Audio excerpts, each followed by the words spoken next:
मित्रांनो नमस्कार. सध्या नगरपालिकेच्या निवडणुका चालू आहेत आणि या नगरपालिकेच्या निवडणुकीच्या अनुषंगाने 2 जिल्ह्यांशी माझा जवळचा संबंध आहे. एक तर लातूर जिल्हा आणि दुसरा परभणी जिल्हा. हे सासर माहेरचं नातं या 2 जिल्ह्यांशी माझं आहे. हे जवळपास तुम्हाला सगळ्यांनाच माहिती आहे.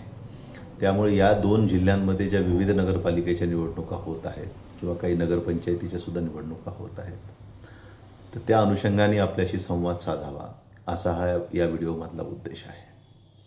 आपण नेहमी असं लोक म्हणतात की काँग्रेस संपली, काँग्रेसमध्ये आता काही राहिलं नाही, हा काँग्रेसला सोडून गेला, तो काँग्रेसला सोडून गेला, मागच्या निवडणुकीत काँग्रेसला इथं अपयश आलं, मागच्या निवडणुकीत काँग्रेसला तिथं अपयश आलं. आणि मग जेव्हा कधी निवडणूक लागते तेव्हा प्रत्येकाला हा प्रश्न पडतो की आता काँग्रेसचं कसं होणार, काँग्रेसकडनं कोण लढणार, काँग्रेसकडं माणसंच नाहीत, काँग्रेसकडं नेतेच नाहीत, जे आहेत ते पण मन लावून लढत नाहीत. लोकांची भावना काँग्रेससोबत आहे हो, पण काँग्रेसचे लोक त्या भावनेला एनकॅश करायला कमी पडतात किंवा त्या भावनेला आपल्या बाजूने वळवायला कमी पडतात. लोकांनी तरी काय करावं, मतदार सोबत आहे काँग्रेसच्या पण नेते नाहीत, कार्यकर्ते नाहीत. अशा पद्धतीची भावना ही आपण सहसा व्यक्त करतो आणि याच भावनेच्या आधाराने याही नगरपालिकेच्या ज्यावेळेस निवडणुका लागल्या होत्या तेव्हा काँग्रेसकडे पाहिलं गेलं. पण मी तुम्हाला अत्यंत अभिमानाने सांगतो की लातूर जिल्ह्यामध्ये जर आपण पाहिलं आत्ता सध्याच्या परिस्थितीमध्ये, तर लातूर जिल्ह्यामध्ये सुद्धा जी राजकीय परिस्थिती आहे त्यामध्ये लातूर शहर विधानसभा मतदारसंघात एकाच ठिकाणी काँग्रेस पक्षाचा आमदार आहे, 2 ठिकाणी महायुतीमधील घड्याळाचे आमदार आहेत, 3 ठिकाणी भारतीय जनता पक्षाचे आमदार आहेत. आणि मागच्या ज्या नगरपालिकेच्या निवडणुका झाल्या होत्या, नगरपंचायतीच्या निवडणुका झाल्या होत्या, त्यामध्ये ज्या पद्धतीने काँग्रेसच्या विरोधात निकाल लागले होते ते सगळं पाहता आणि अनेक जण काँग्रेस सोडून ज्या पद्धतीने गेले, खास करून उदगीरमध्ये, की ज्यांच्याकडे राजेश्वर निटुरे साहेबांकडे आयुष्यभर काँग्रेस ही राहिली, एक प्रकारे काँग्रेस पक्षावरती उदगीर शहराची मालकी ही राजेश्वर निटुरेजींकडे होती, तेही काँग्रेसला सोडून गेले. अहमदपूरमध्येही तशीच परिस्थिती काँग्रेस पक्षाची आहे की कुणी प्रमुख ठळक नेता, विनायकराव पाटील साहेब काँग्रेसचे नाही आहेत, बाबासाहेब पाटील साहेब काँग्रेसचे नाही आहेत. मग असा प्रश्न पडतो की काँग्रेसकडे आहे कोण. निलंग्यामध्येही मागच्या म्हणजे मागची सुद्धा नगरपालिका निलंग्यामध्ये काँग्रेस पक्षाच्या विरोधात गेली होती. रेणापूर नगरपंचायतसुद्धा मागच्या वेळेस काँग्रेसच्या जवळ नव्हती. म्हणजे ही सगळी ज्यावेळेस आपण परिस्थिती पाहतो तेव्हा मला, माझ्यासारख्या माणसाला, ज्या पद्धतीने काँग्रेसने या सगळ्या ठिकाणी लढा उभा केला आहे ते पाहून मला कौतुक केल्याशिवाय राहत नाही. काँग्रेसचा जो कार्यकर्ता आहे, काँग्रेसचे जे स्थानिक नेते आहेत, त्यांनी ज्या पद्धतीने अपेक्षा नसताना हा लढा उभा केला आहे ना, खरोखर या लोकांचं कौतुक करतो मी.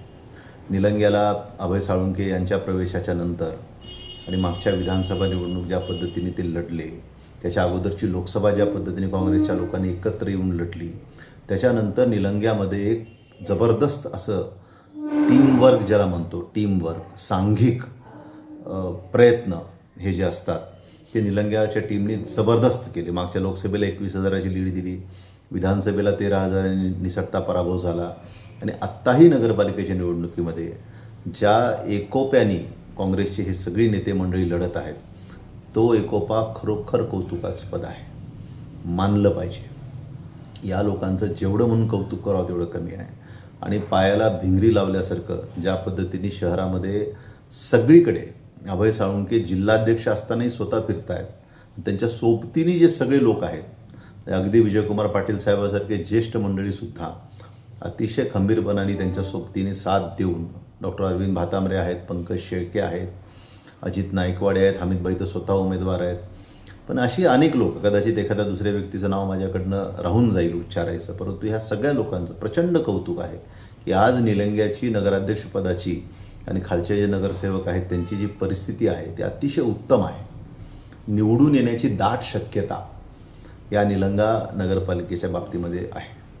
आणि त्याच्यापेक्षा जास्त कौतुक मला उदगीरच्या टीमचं आहे, कारण उदगीरमध्ये काँग्रेसच नाही, शिल्लकच राहिली नाही. एक कल्याण पाटील सोडले तर दुसरं कोण आहे असं जवळपास प्रत्येकाला वाटलं होतं. कारण संजय बनसोडे 93,000 मताने निवडून आल्याच्या नंतर कालच्या विधानसभेला आणि सुधाकर भालेराव तुतारी टाकून धनुष्यबाण हाती घेऊन जे पळून गेले, त्याच्यानंतर उदगीरमध्ये काय शिल्लक राहिलं? त्याच्यामध्ये जसं मी आत्ता म्हणालो की अनेक दशकं ज्यांच्याकडे काँग्रेस होती ते निटुरेजीसुद्धा काँग्रेस सोडून गेल्याच्यानंतर आता काँग्रेसमध्ये काय उरलं आहे असं अनेकांना वाटलं होतं. पण त्या ठिकाणी कल्याण पाटलांनी आणि त्यांच्या सहकाऱ्यांनी ज्या पद्धतीने ही नगरपालिकेची निवडणूक लढली आणि ज्या पद्धतीने त्यांनी काँग्रेसला तिथं उभं केलं आहे, हे तर अख्ख्या जिल्ह्यातल्या जेवढ्या म्हणून निवडणुका चालू आहेत ना, त्या सगळ्या निवडणुकीतलं सगळ्यात जास्त कौतुक जर कुठलं झालं पाहिजे काँग्रेस पक्षाकडनं तर ते उदगीरच्या टीमचं झालं पाहिजे. आणि ज्यांच्या नेतृत्वात हे सगळं चाललेलं आहे त्या कल्याण पाटलांचं झालं पाहिजे. अतिशय विपरीत परिस्थितीमध्ये हा सगळा विषय त्यांनी अतिशय ताकदीने उदगीरमध्ये उभा केलेला आहे. आणि आता जी पायाभरणी आणि जी ताकद, एक मजबूत ताकद या नगरपालिकेच्या निवडणुकीच्या माध्यमातून त्यांनी उभी केलेली आहे, त्याच्यावरती पुढं चालत जात एक चांगलं भविष्य त्यांनी काँग्रेस पक्षाचं उदगीरमध्ये घडवलं पाहिजे. पूर्ण संधी आहे हे घडवण्याची आणि ती संधी त्यांनी घेतली पाहिजे. या निवडणुकीमध्ये यश मिळेल अपयश मिळेल मला माहिती नाही. उदगीरचा मतदार कशा पद्धतीने मतदान करतो कल्पना नाही. कारण भारतीय जनता पक्ष आणि राष्ट्रवादी अजितदादा घड्याळ हे एकत्र येऊन निवडणूक लढत आहेत. त्याच्यामध्ये MIMचा एक उमेदवार त्या ठिकाणी उभा आहे किंवा उभा केला गेला आहे, जे काही असेल ते असेल. आणि सुधाकर भालेराव धनुष्यबाण हाती घेऊन लढत आहेत. या सगळ्या याच्यामध्ये काँग्रेसच्या उमेदवाराला यश मिळेल नाही मिळेल मला त्याची कल्पना नाही, खात्री नाही. आज तरी कल्पना नाही असं म्हणून, खात्री नाही असं म्हणू शकत नाही आपण. जे काही लागेल ते लागेल, परंतु या लढ्याला सलाम आहेत की जो लढा कल्याण पाटलांच्या नेतृत्वामध्ये तिथल्या काँग्रेसच्या लोकांनी त्यांच्या सहकार्याने उभा केलेला आहे ना, त्याला खरोखर सलाम आहेत. आणि या पूर्ण निवडणुकीचं मला जर तुम्ही खरोखर कुणाला जर अंतकरणापासून कौतुक करावं असं करायला सांगाल तर मी या टीमचं करेन. याच्यासाठी मी आज सकाळी कल्याण पाटलांना फोनसुद्धा केला होता. त्यांचं अंतकरणापासून मी कौतुक केलं. तशाच पद्धतीने रेणापूरला सुद्धा अतिशय सक्षमपणे काँग्रेस लढत आहे. DCC बँकेचे चेअरमन धीरज देशमुख यांच्या नेतृत्वाखाली संतोष देशमुख यांनी ज्या पद्धतीने तिथे यंत्रणा लावलेली आहे आणि उभी केलेली आहे ती सुद्धा अतिशय सक्षमपणे तिथं उभे आहेत. परंतु त्या लोकांना धीरज देशमुख यांचा आधार आहे, संतोष देशमुख सुद्धा जिल्हा परिषदेचे अध्यक्ष राहिलेले आहेत त्याचा आधार आहे.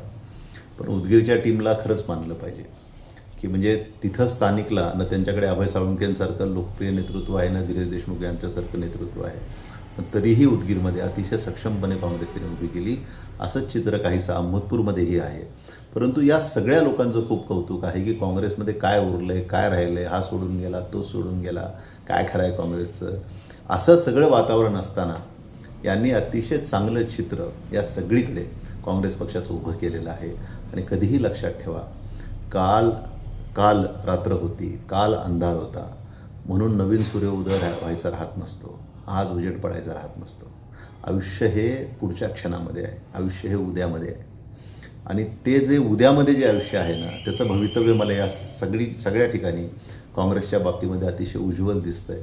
फक्त या लोकांनी निवडणुकीच्या नंतरसुद्धा यश मिळेल अपयश मिळेल जे मिळेल ते मिळेल, मी तर ईश्वराकडे प्रार्थना करेन की यांच्या ह्या सगळ्या प्रयत्नाला निश्चित यश मिळावं. परंतु भाग्य नियती तिच्या मनात उद्या काय लिहून ठेवलेलं आहे ते आपण कुणीच सांगू शकत नाही. परंतु या निवडणुकीच्या नंतरसुद्धा यश अपयश जे काही व्हायचं ते होईल. यश मिळालं तर निश्चित काम कराल, परंतु दुर्दैवाने तुमच्या पदरात यश जरी नाही पडलं तरी हार मानू नका. या सगळ्याच उत्तम अशा पायाभरणीवरती काम करत राहा. शेवटी माणूस अगोदर पायाच रचतो आणि त्याच्यानंतर भिंती आणि त्याच्यानंतर छत आणि त्याच्यावरती कळस हा रचला जातो. तुम्ही आज पाया अतिशय मजबूत रचला आहे आणि त्याच्यावरती एक चांगली यशाची इमारत ही तुम्ही भविष्यामध्ये उभे करू शकाल हे तुम्हाला मी निश्चित सांगतो.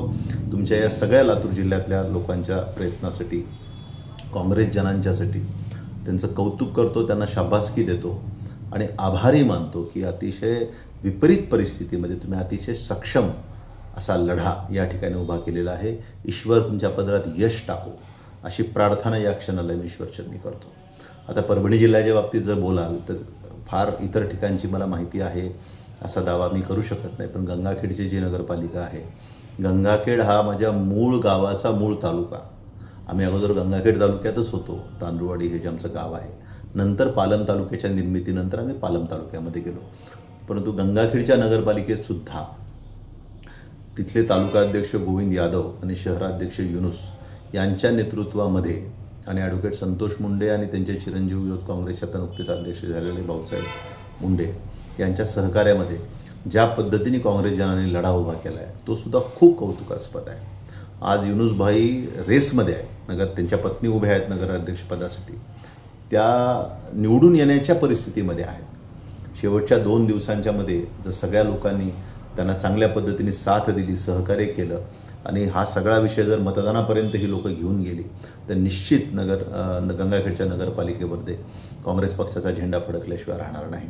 परंतु गोविंद यादव म्हणजे ओळखीचेच होते, परंतु ते किती सुसंस्कृत आहेत, किती चांगल्या पद्धतीने साहित्यिक धर्तीवरती भाषण करतात याचा अनुभव मी गंगाखेडला गेल्याच्या नंतर घेतला. अतिशय खंबीर आणि सक्षम नेतृत्व, प्रयत्नशील नेतृत्व, सकारात्मक मानसिकता आणि दृष्टिकोन घेऊन चालणारं नेतृत्व गोविंद यादव यांच्या रूपाने काँग्रेस पक्षाला भेटलं आणि तेवढीच खंबीर साथ युनुस यांनी शहरामध्ये त्यांना दिली. मजबूतीने तिथं उभे राहिले. इथंसुद्धा काही लोक ऐन निवडणुकीमध्ये काँग्रेस पक्षाला सोडून गेले. आमचे जुने सहकारी राजेश सावंत असतील किंवा बाबाजानी साहेबांचे जुने सहकारी जमीर असतील, या दोघांकडनंही आधाराची अपेक्षा काँग्रेस पक्षाला होती. परंतु दुर्दैवाने त्यांनी वेगळ्या वाटा निवडल्या आणि तसं होऊनसुद्धा गोविंद यादव आणि युनुस यांनी हार मानली नाही, जिद्द सोडली नाही, ते निराश झाले नाहीत. त्यांनी अतिशय सक्षमपणे गंगाखेड शहरामध्ये नगरपालिकेच्या दृष्टीने हा लढा उभा केलेला आहे. ईश्वर त्यांनाही यश देव. पण एवढं नक्की सांगतो की जसं आता आमचे नवीन सहकारी काँग्रेसचे अध्यक्ष झालेत भाऊसाहेब मुंडे, त्यांच्यासुद्धा माध्यमातून मला असं वाटतं की त्यांना तर 3 पिढ्याचा काँग्रेस पक्षाच्या निष्ठेचा वारसा लाभलेला आहे, समाजाशी बांधिलकीचा वारसा लाभलेला आहे. त्यांच्या रूपाने मला शहरातल्या राजकारणाचं भविष्यही उज्ज्वल दिसतं. आणि गोविंद यादव आणि युनुस यांनी ज्या पद्धतीने हा लढा उभा केला आणि त्यांना ज्या पद्धतीने लोकांनी प्रतिसाद दिला आहे, काल आमदार अमित देशमुख यांची सभा अतिशय जोरदार त्या ठिकाणी झाली, त्यांचं भाषणही चांगलं झालं. त्यामुळे तिथंही मला असं वाटतं काँग्रेस पक्षाला यश मिळण्याची दाट शक्यता आहे.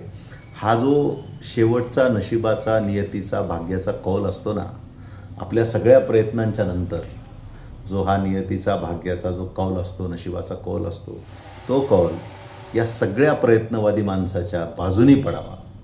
अतिशय विपरीत परिस्थितीमध्ये सकारात्मक लढा उभं करणाऱ्या योद्ध्यांच्या बाजूनी त्या दिवशी नशिबाचा कौल पडावा, अशा पद्धतीची प्रार्थना मी ईश्वराला करतो.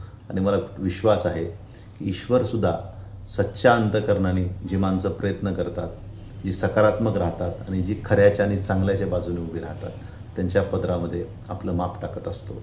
आणि ईश्वर यांच्या या सगळ्या प्रयत्नाला नक्की न्याय करेल अशी मला पूर्ण खात्री आहे. धन्यवाद.